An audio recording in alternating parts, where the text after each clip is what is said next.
With the very recent release of Season 6 in Fortnite, a lot of players are wondering how they can level up fast in the game and if there's any new methods. So today we'll be going over just that, how to level up fast in Fortnite Season 6. Whether you're trying to get incredibly high in the battle pass for bragging rights against your friends, or if you're just trying to go from tier 1 of Agent Jonesy and work your way all the way up to the Spire Assassin skin, which is tier 100. Today I'll be sharing with you guys how you can do this the most efficient and quickest way possible. After using everything in this video, you can actually go from tier 1 to tier 100 in about a day or so, depending on how much effort you put into this. There's clearly so many new mechanics and additions in Season 6, from new animals such as boars and wolves, and also crafting mechanics. And of course, with that comes new ways to level up. So let's go ahead and start with these methods. So from the very start of Fortnite's release, and actually just up until recently, challenges were a big part of the game and a huge way that a lot of players gain experience and level up quickly in Fortnite. Well, just until last season, challenges were no longer a part of the game, or rather a feature. These were replaced by something that Epic calls quests. They're a bit different than challenges, but still hold these same principles, in the sense that you complete a mission or a task given,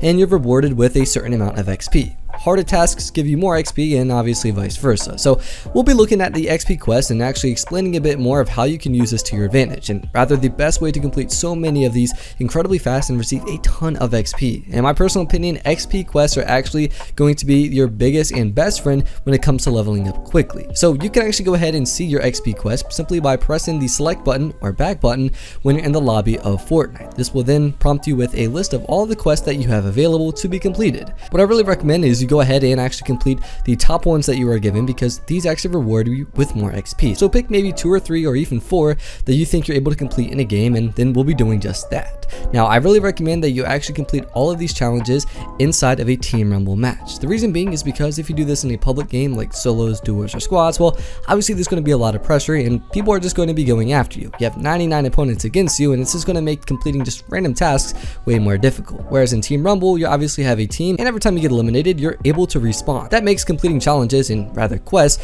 incredibly easy and less time consuming. Now don't worry, these quests are pretty much as easy as you can imagine. Like, for example, some of them are to open up a certain amount of ammo boxes, or others are to eliminate the boars and wolves that have been added to the game. There's so many easy quests that can easily be completed in literally a matter of minutes, and these quests actually reward you with more XP than you would probably imagine. For example, some quests can reward you with north of 25,000 XP, which in some cases is an entire level. So simply by completing 3 or 4 challenges in one Team Rumble match, you can likely level up 1 to 4 times, give or take. So clearly it goes without saying that if you can level up that many times in one match alone, about 10 to 15 minutes give or take, then reaching level 100 in a short period of time really isn't that difficult of a feat as it may seem, as long as you use and apply this method in an efficient manner. Now, one of the greatest parts about these quests, especially in comparison to what used to be challenges, is that these quests are practically not limited. For example, when challenges would come out, there would only be 7 per week that you could complete, and then after you completed them, well, there was no more that you can complete to gain XP.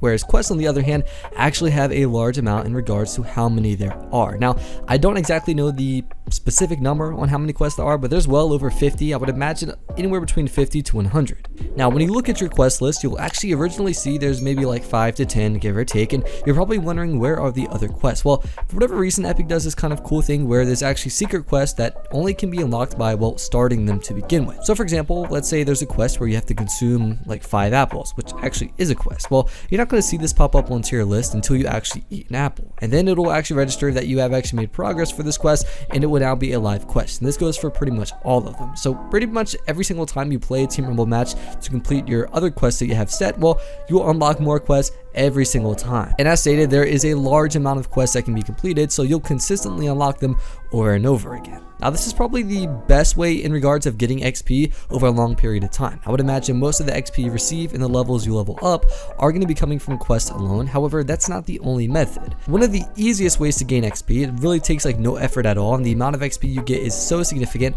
This is actually by collecting XP coins that Epic places around the map in different various locations. Now, these actually do come out on a weekly basis. So as of right now of week 1, approaching week 2 of Season 6, there's not that many XP coins that are actually on the map, but as the weeks progress and the season progresses, more and more coins are going to be placed around the map. We have different variations of these coins. Green coins represent lower XP, and then you have purple coins, which actually give you a bit more XP, and then the top and most XP you can receive from a coin is going to be the golden XP coins. Now, you can actually look up the locations of these coins online. There's probably tons of tutorials and videos showing you where all of them are located. If you're like me though, you'll probably just run into them by the time you're playing the game. You actually will probably approach them several times throughout a game, so simply just run up and collect them and you'll be given a ton of XP. One thing I really like to do is I like to complete quests throughout the entire season, and then at the very final week of the season, and then I go and collect all of the XP coins that are left around the map. And I always surpass like level 100, even sometimes like level 250 is being surpassed by using these two methods. So far in this video, we've gone over the quests and explained the importance of them and rather how to complete them in a time efficient manner. We then talked about the XP coins and basically how these can be incredibly important for leveling up quickly and effortlessly. And now let's talk about, let's say you've completed all your quests and collected all your XP coins. You're probably already at a satisfactory level.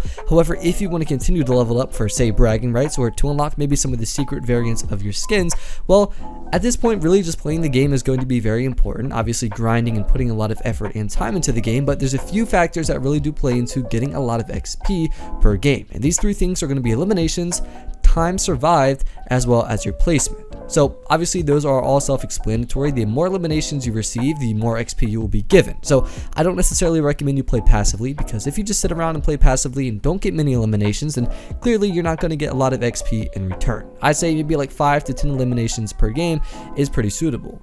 The next factor again is going to be survival time. Obviously, if you survive, let's say 10 seconds, you're pretty much going to receive 0 XP for the game. Opposed to if you survive, let's say a full 15 minutes of that game, you're going to be given a ton of XP simply just by surviving for that. And then finally, we have placement. Obviously, if you come in 99th place and get eliminated first, again, your XP is going to be little to none. However, obviously, if you place top 10, top 5, or even win a game and get a victory royale, clearly you're going to be receiving a ton more XP than opposed to obviously getting eliminated quickly. So these three factors are things we consistently want to be focusing on. Again, eliminations, survival time, and placement. So personally, if you're really grinding for XP and trying to find the best way to play, again, after completing your quests and collecting XP coins, you need to find the perfect balance between playing aggressively, so you're getting a lot of eliminations, but also playing semi-passively to the point you're not getting eliminated quickly. This way we can have a higher survival time, as well as get a higher placement, and in turn get a ton of XP. So believe it or not, those are pretty much the three most efficient methods of getting XP, and what I've always used to always reach level 100 at least, and sometimes even